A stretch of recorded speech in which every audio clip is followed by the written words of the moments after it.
ভারী বৃষ্টি ও উজান থেকে নামা ঢলে বেড়েছে তিস্তার পানি।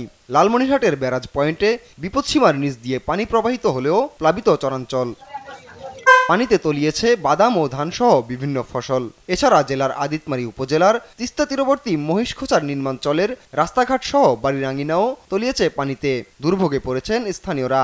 হঠাৎ পানি আসার কারণে বাদাম ক্ষেত, তারপরে অনেক ধান ক্ষেত, তারপর মনে করেন যে প্রায় 2500-3000 পরিবার তারা এই পানিবন্দির অবস্থান করে আছে।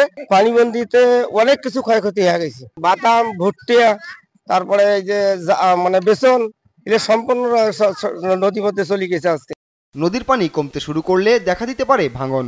আতঙ্কিত স্থানীয়রা। তবে পানি উন্নয়ন বোর্ড জানিয়েছে ভাঙন রোধে নেওয়া হয়েছে প্রস্তুতি। চন্ডিমারি, গরিবুল্লাপাড়া, বাগডোরায় বেশ কিছু পয়েন্ট ইতিমধ্যে প্লাবিত হয়েছে।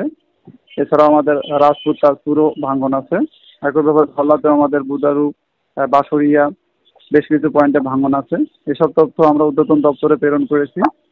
পানি নামার সাথে সাথে আমরা জরুরি আপদকালীন কাজের অংশ হিসেবে জিওব্যাগ বাঁধ সৃষ্টি করে ভাঙন শমন করার চেষ্টা করবো। আশা করি ভারতে বৃষ্টি বাড়লে প্লাবিত হতে পারে আরও নতুন নতুন এলাকা।